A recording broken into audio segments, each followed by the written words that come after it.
ഒരു മാസം 2,000 നടക്കുന്നുണ്ട്. അപ്പോൾ അത്ര വൈദ്യുതി അവർ എടുക്കുന്നു. 9 ലക്ഷം യൂണിറ്റ് ഒരു മാസം അവർ എടുക്കുന്നുണ്ട്. അത്രേ അവർ പറ്റുന്നുള്ളൂ.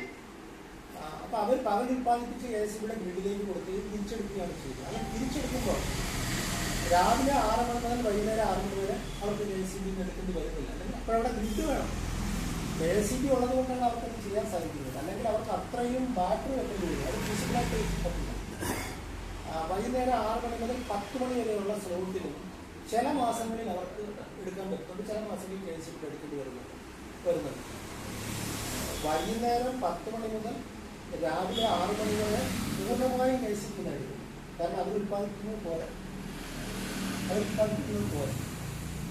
അതുകൊണ്ട് ഇപ്പോൾ ഈ സോളാർ വില്ലേജ് എന്നുള്ള പ്രയോഗം നടത്തുമ്പോഴും സോളാർ വില്ലേജ് എന്താണെന്ന് നമുക്കൊരു കൺസെപ്റ്റ് വേണം. സോളാർ വില്ലേജ് കൊണ്ട് ഉദ്ദേശിക്കുന്നത് മുഹമ്മയിൽ ആവശ്യമായിട്ടുള്ള വൈദ്യുതി മുഴുവൻ സോളാറിൽ ജനറേറ്റ് ചെയ്യുക എന്നുള്ളതാണെങ്കിൽ അത് ഇമ്പോസിബിളാണ്, അത് അസാധ്യമാണ്. അതാണ് ചെയ്യാൻ സാങ്കേതികമായിട്ട് അത് പറ്റില്ല.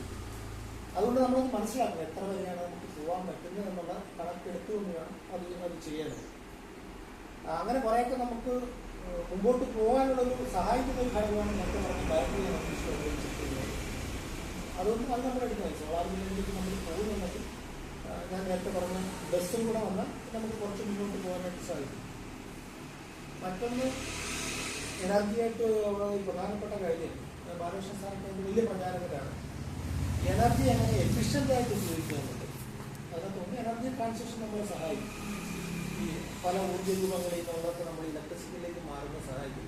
ഈ ഇലക്ട്രിസിറ്റി തന്നെ എങ്ങനെ എഫിഷ്യൻ്റായിട്ട് ഉപയോഗിക്കും, അത് നമ്മുടെ ഇതിൻ്റെ ഒരു പ്രധാനപ്പെട്ട ഡോക്യുമെൻറ്റിൻ്റെ ഒരു പ്രധാനപ്പെട്ട ഭാഗമായിട്ട് വരും.